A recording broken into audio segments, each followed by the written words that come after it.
ये बड़ी खबर आपको उत्तर प्रदेश से बता रहे हैं, जहां पर पेपर लीक मामले में बड़ी कार्रवाई की गई है। 6 आरोपियों को गिरफ्तार कर लिया गया है। एसटीएफ ने इन 6 आरोपियों को मेरठ से गिरफ्तार किया है। बताया जा रहा है कि मेरठ के रहने वाले सभी 6 आरोपी हैं जो पुलिस के हत्थे चढ़ चुके हैं। इनके पास से 8 मोबाइल फोन बरामद किए गए हैं, साथ ही एक कार भी बरामद की गई है। यानी पेपर लीक मामले को लेकर लगातार अब आरोपियों पर शिकंजा कसता दिखाई दे रहा है। इस पर ज्यादा चर्चा और बातचीत के साथ यूपी संपादक प्रदीप विश्वकर्मा जी हमारे साथ जुड़ गए हैं। प्रदीप जी, बड़ा एक्शन, और मुख्यमंत्री योगी आदित्यनाथ ने जिस तरह से सार्वजनिक मंच से घोषणा की थी कि ऐसे लोगों को बख्शेंगे नहीं, उन्हें छठी का दूध याद दिला दिया जाएगा, उसी दिशा में इस तरह का एक्शन होता हुआ।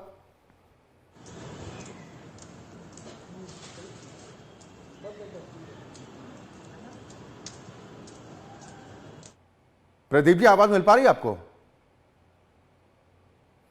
चलिए, हम दोबारा संपर्क करने की कोशिश करेंगे, लेकिन ये बड़ी और अहम खबर इस वक्त आपको बता रहे हैं। यूपी पेपर लीक मामले में ये बड़ी कार्रवाई की गई है। 6 आरोपियों को गिरफ्तार किया गया। एसटीएफ ने कार्रवाई करते हुए मेरठ के रहने वाले इन 6 आरोपियों को गिरफ्तार किया है, जिनके पास से 8 मोबाइल फोन बरामद किए गए हैं, एक कार बरामद की गई है। फिलहाल गिरफ्तार किए गए इन आरोपियों से पूछताछ की जा रही है। एसटीएफ ताबड़तोड़ एक्शन कर रही है।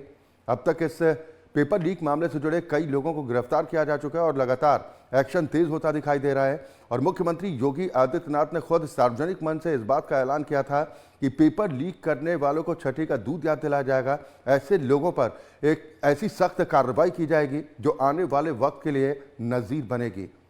एसटीएफ ने एक्शन लेते हुए इन 6 आरोपियों को गिरफ्तार किया। मेरठ के सभी रहने वाले बताए जा रहे हैं। और एक बार फिर प्रदीप विश्वकर्मा जी हमारे साथ ज्यादा चर्चा और बातचीत के साथ जुड़ गए हैं।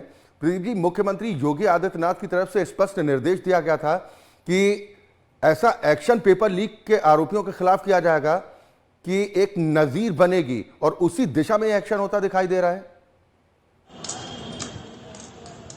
बिल्कुल अच्छा है, इस बात में कोई शक नहीं है, क्योंकि मुख्यमंत्री खुद संज्ञान ले रहे हैं इस बात का। चूंकि एक बड़ा मसला हो रहा है। करीब 50 लाख विद्यार्थी इसमें जो सम्मिलित हुए थे, तो 50 लाख लोगों का मामला है।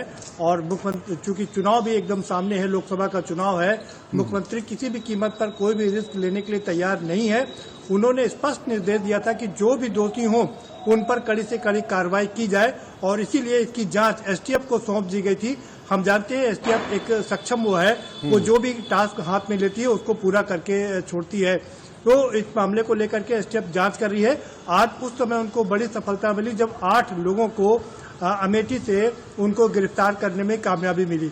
ये सभी के सभी मेरठ के निवासी हैं। लेकिन और इससे पहले की अगर हम बात बता दें कि जो यूपी पुलिस भर्ती बोर्ड की जो चेयरमैन थी रेणुका मिश्रा, उनको उनके पद से हटा दिया गया है और उन्हें वेटिंग में डाल दिया गया। अभी तक उन्हें कहीं तैनाती नहीं मिली है। तो एक एक्शन ये हुआ था। दूसरा, एसटीएफ अपनी जांच पूरी कर रही है और आज 8 लोगों को गिरफ्तार करने में कामयाबी हासिल की है। लेकिन इन सब के बावजूद हम कह सकते हैं कि ये एक अच्छा सराहनीय कदम है। पेपर भी रद्द हो गया जो बच्चे मांग कर रहे थे, उसके बाद में जांच भी बैठा दी गई है। इन सब के बावजूद विपक्ष जिस तरह से इसको मुद्दा बना रहा है, ये एक बड़ा मुद्दा है। राहुल गांधी लगातार इस मुद्दे को अपनी जन यात्रा में उठा रहे हैं। और चूंकि 50 लाख बच्चे युवा डायरेक्ट इस भर्ती से जुड़े हुए हैं, ARO का जो पर्चा हुआ था वो भी लीक हुआ, उसमें 10 लाख लोग जुड़े हुए हैं। तो कुल मिलाकर के ये 60 लाख युवा जो परीक्षा में बैठे हुए थे वो डायरेक्ट जुड़े हुए हैं। और उस लिहाज से देखा जाए कि अगर इनके परिवार वालों को मिला लिया जाए तो इनकी संख्या करीब 3 करोड़ हो जाती है। जिस तरह से युवाओं को लुभाने की कोशिश कर रहा है विपक्ष, और उसलिए एक बड़ी चुनावी मुद्दा बनाने की भी कोशिश की जा रही है, तो उसका भी कहीं ना कहीं दबाव है। लेकिन सरकार भी मुस्तैद है, इस बात में कोई दोहरा नहीं है कि एक वक्त था जब उत्तर प्रदेश को नकल उद्योग के तौर पर भी जाना जाने लगा था। उत्तर प्रदेश की पहचान होती है कि भाई यहाँ पर तो बाकायदा नकल उद्योग चलता है। लेकिन अब जिस तरह से एक्शन लिया जा रहा है, योगी सरकार की तरफ से पूरी सख्ती की बात कही गई है कि हम बख्शेंगे नहीं ऐसे लोगों को। लेकिन इन लोगों को जो जिन्हें गिरफ्तार किया गया, 6 लोगों को, इनकी भूमिका पेपर लीक मामले में क्या रही है, इस बारे में कुछ इनपुट मिल पाया है?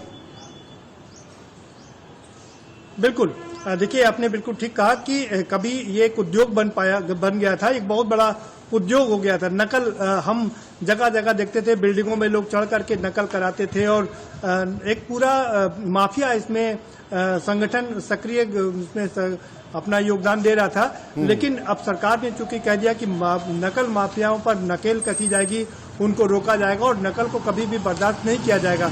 इससे पहले भी जब भारतीय जनता पार्टी की सरकार थी 2003 में, राजनाथ सिंह मुख्यमंत्री थे, तो उस समय नकल विरोधी एक अध्यादेश लेकर के आए थे। उसमें कई लोगों को पकड़ा गया था, हिरासत में लिया गया था। उसी पर पार्टी पर चलते हुए तय किया गया है कि नकल को बढ़ावा नहीं दिया जाएगा, बल्कि जो लोग इस काम में लिप्त पाए जाएंगे उन पर सख्त कार्रवाई की जाएगी। चले बिल्कुल, और ऐसे छात्रों के भविष्य के साथ, अभ्यर्थियों के भविष्य के साथ खिलवाड़ करने वाले लोगों के खिलाफ शिकंजा निश्चित तौर पर प्रदीप जी कसा ही जाना चाहिए, जो छात्रों के, अभ्यर्थियों के भविष्य के साथ खिलवाड़ कर रहे हैं। इस बड़ी खबर पर आप नजर बनाए रखें, पल पल की अपडेट हम अपने दर्शकों तक लगातार पहुंचाते रहेंगे। फिलहाल बहुत शुक्रिया इस खबर पर तमाम जानकारी और बातचीत के लिए।